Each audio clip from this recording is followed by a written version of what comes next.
Being left out of a friendly against lower league opposition, with no injury to explain it, is the kind of team sheet decision that says more than any press conference.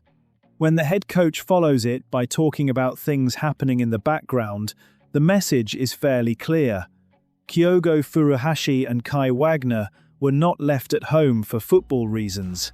Chris Davies told Birmingham Live that the situations of both players would become clearer within 48 hours, that there had been a few things happening in the background, and that the friendly at Solihull Moors was not the night to include them. Wagner's exit to Philadelphia Union has already been reported, so his omission reads as a deal in motion. The genuinely open question is Kyogo, and whether Birmingham are prepared to move on a striker they signed only months ago.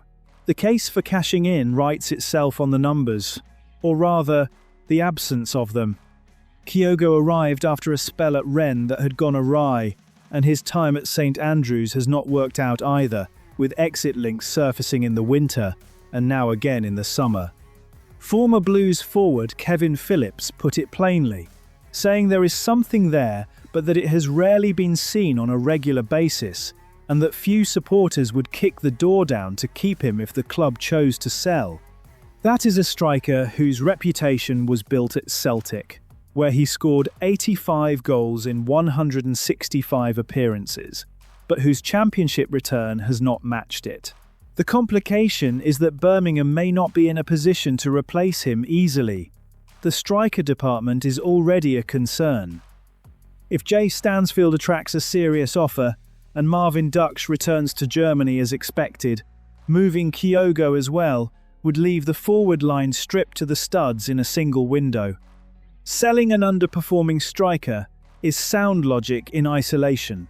Selling him while the two men above him in the pecking order are also uncertain is how a club talks itself into a promotion campaign without a recognised goalscorer. As and Vive, Phillips offered the sensible middle path, suggesting Birmingham give Kyogo the benefit of the doubt and let him start the season, then reassess with a loan or a sale before the window shuts if it still is not clicking.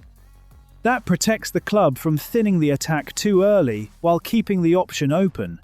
The difficulty is that the friendly omission suggests events may already have moved past patience and towards resolution.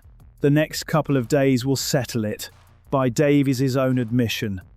If Kyogo follows Wagner out of the door, Birmingham will have cleared a wage and a disappointment in the same week, but they will also have turned a striker shortage into a genuine hole. The player who lit up Parkhead never caught fire in Royal Blue, and Birmingham now have to decide whether that is a reason to sell or a reason they cannot afford to.